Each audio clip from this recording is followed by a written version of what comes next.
So it's been about a month since Ace passed away.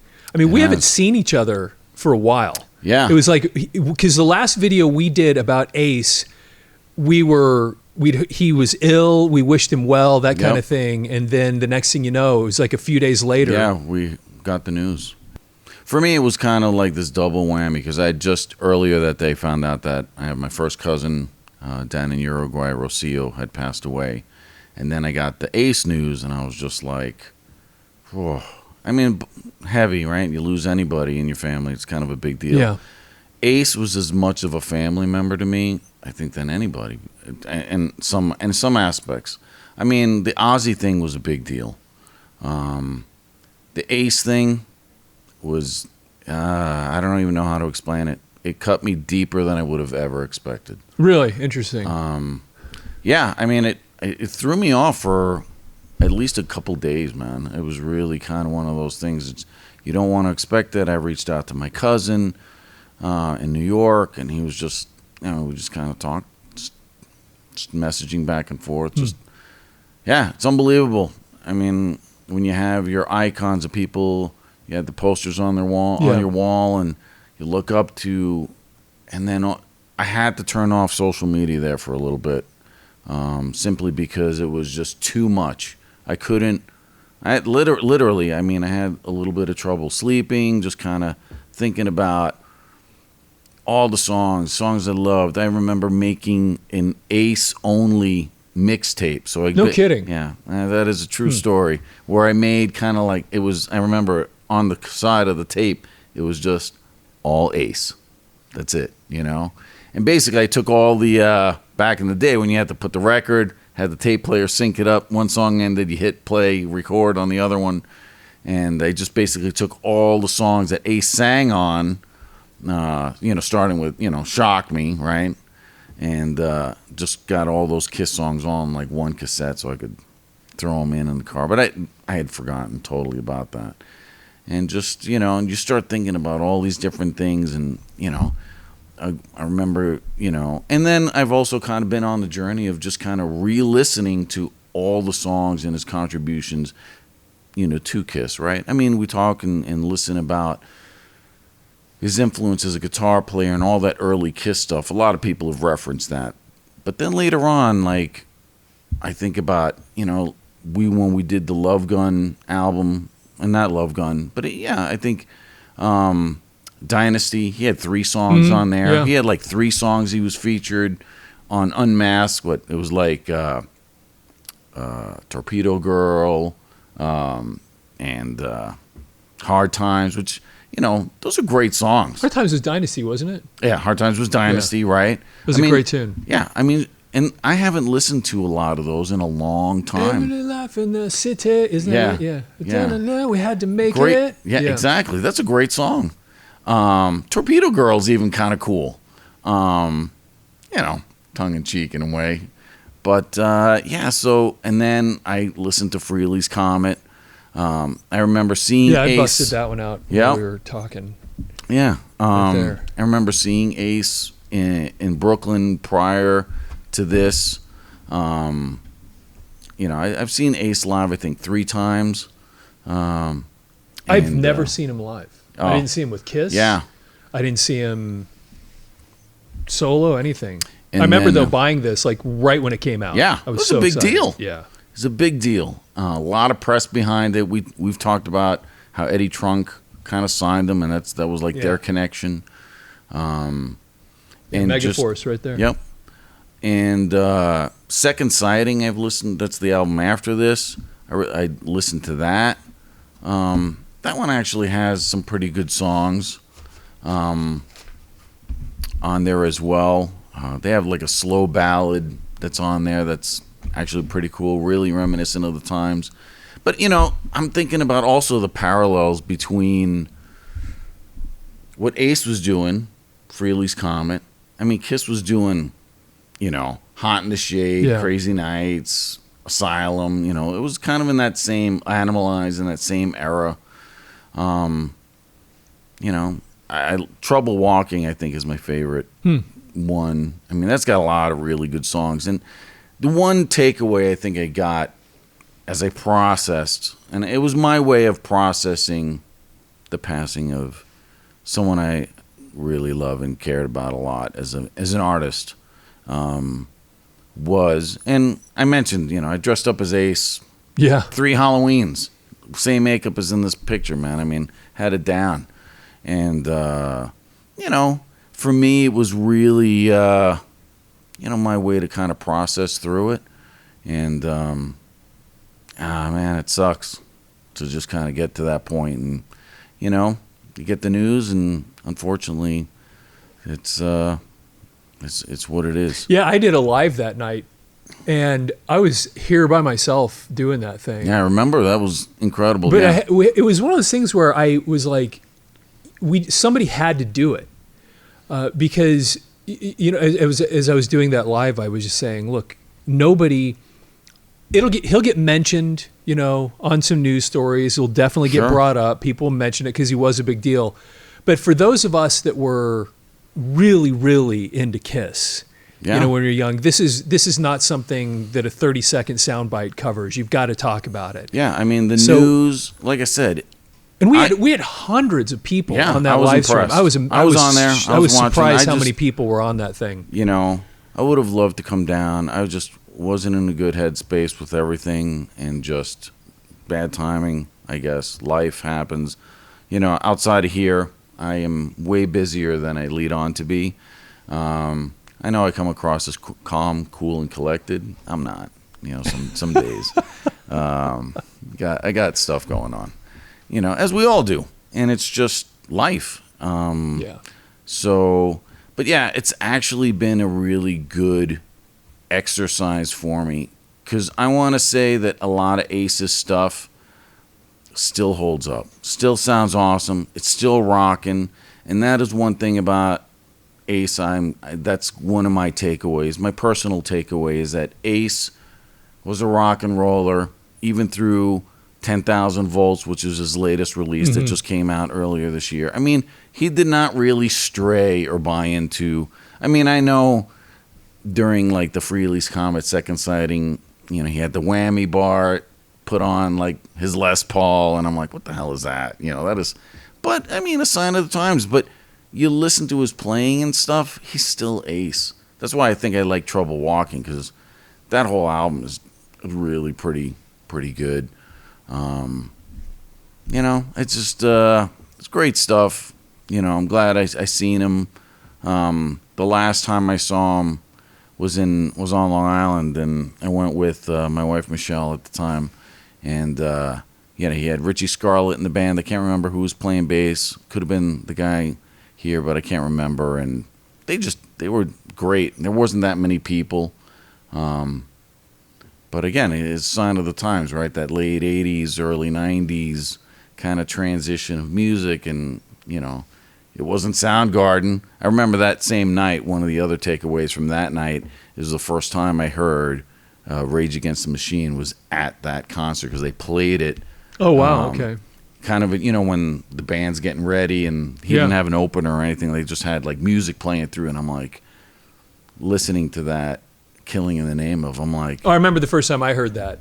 I remember where I was. I remember what happened. I mean, I was like, you go, what is this? Am I listening? Because honestly, I was so stoked to see Ace. And Michelle had never seen him. And so we're like there.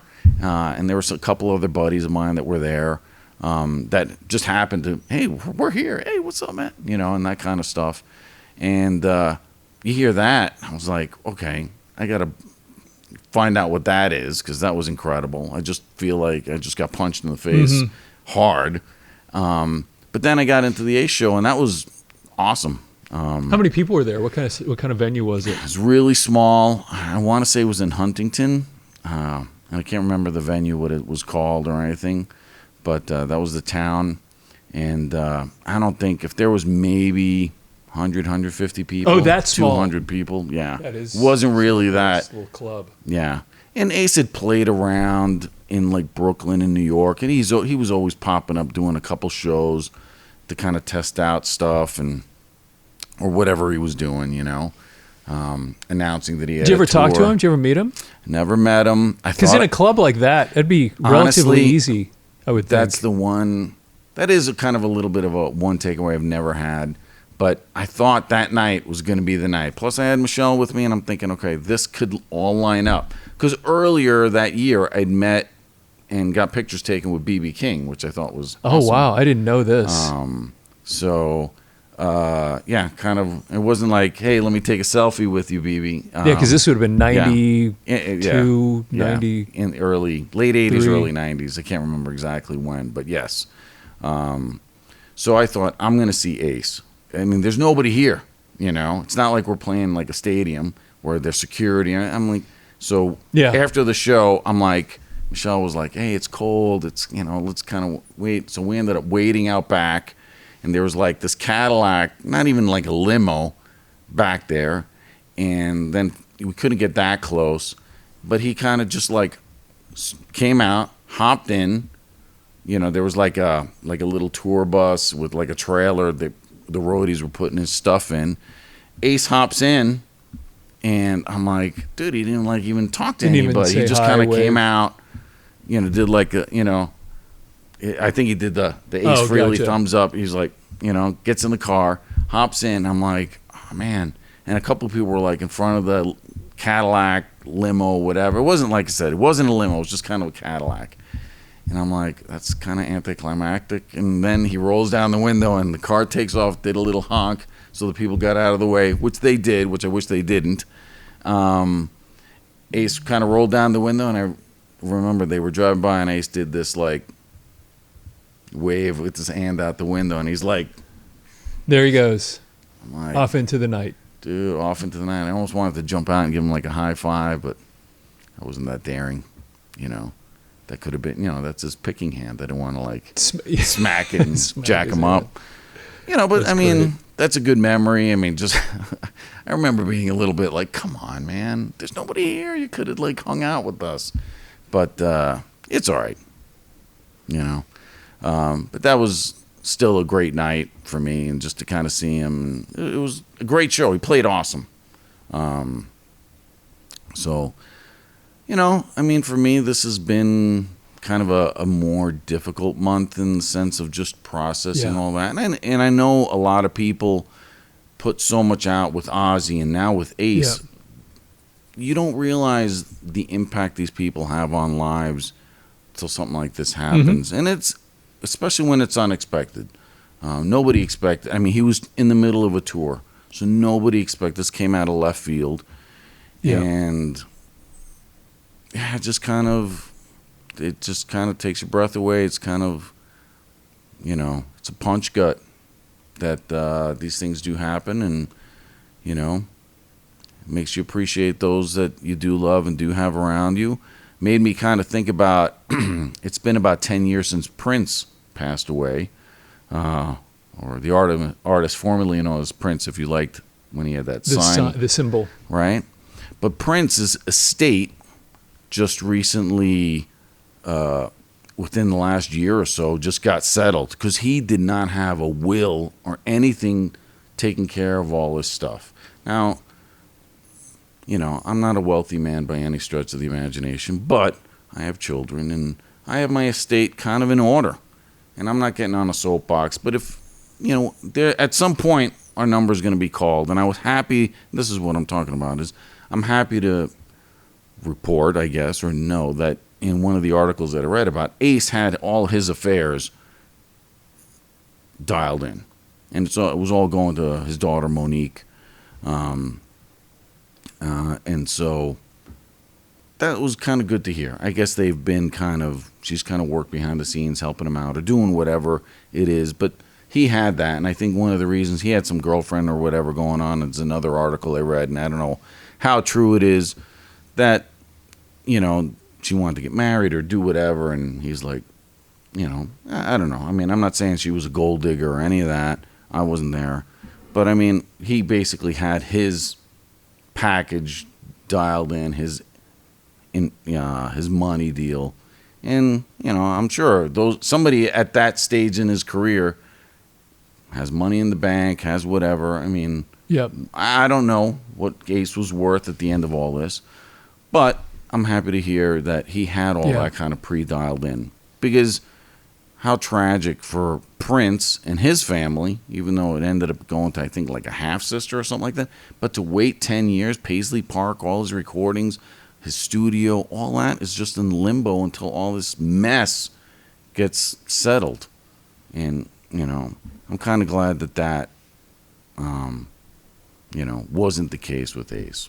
That's, I don't know. I think about that because it's, you have these guys and their legacy and all this stuff that goes on. And hey, if you're getting older in age, if you don't have life insurance or your affairs in order and what's going to happen, who your beneficiaries are, you should get that dialed in. I mean, we're in our 50s, mid 50s. If you're north of where we are, I've had my stuff kind of dialed in for about 10 years or more. And I've just kind of kept it. So that's my my community announcement to the fraternity of rock or whatever we want to call it. But yeah, I mean, it's just good stuff. Anyway, we should get somebody on the show sometime that's into this stuff that also does estate planning. Yeah, I mean, that's a big deal. I mean, there's more artists and more people that you hear. Because there's a lot, because almost everybody that watches this show could benefit from, because we did that show, what was it, a couple weeks ago on Paul Stanley and his ear issue. Sure. And I had the guy from Hearing and Balance Doctors, Dr. Ryan, come in here and talk. We had a lot of feedback on that because he was talking about ear health. And managing your hearing and stuff, especially when you get to the age that we're at. So it was kind of a PSA, right? Public service announcement. Get your estate in order. Check your health.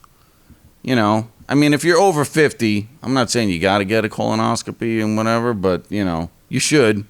I mean, that's real deal. I mean, these are things that our demographics have to take care of, you know? And it just is what it is. If you've got an old car that's falling apart, it's probably because you haven't really taken care of it, right? Our bodies and that sort of thing, it's kind of the same thing. That's why we go to the doctor. We got to take care of it, whether it's our teeth, our body, that sort of stuff. Yeah. Man, this is a big PSA. But yeah, I mean, we should. It's just kind of our demographics, man. That's my get your affairs in order. That's all. That's good. That's great, man. That's great. On that note, man, I love you, Ace. I'm gonna miss you. Rest in peace. And that's all. That's all I'm gonna share with today.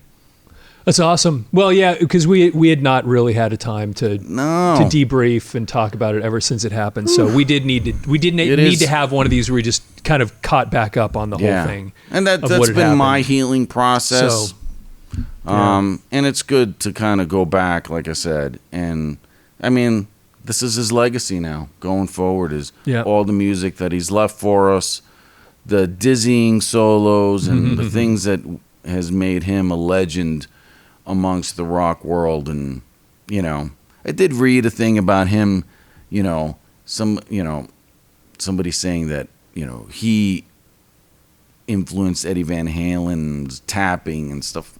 Well, he made a comment maybe he was watching me. Yeah, maybe he saw me doing my solo or whatever, where he does the tip, where he's using the pick and kind of taps, and he'd been doing that for a little while, but. Nah, man. I mean, you see old videos or stuff of Eddie doing that.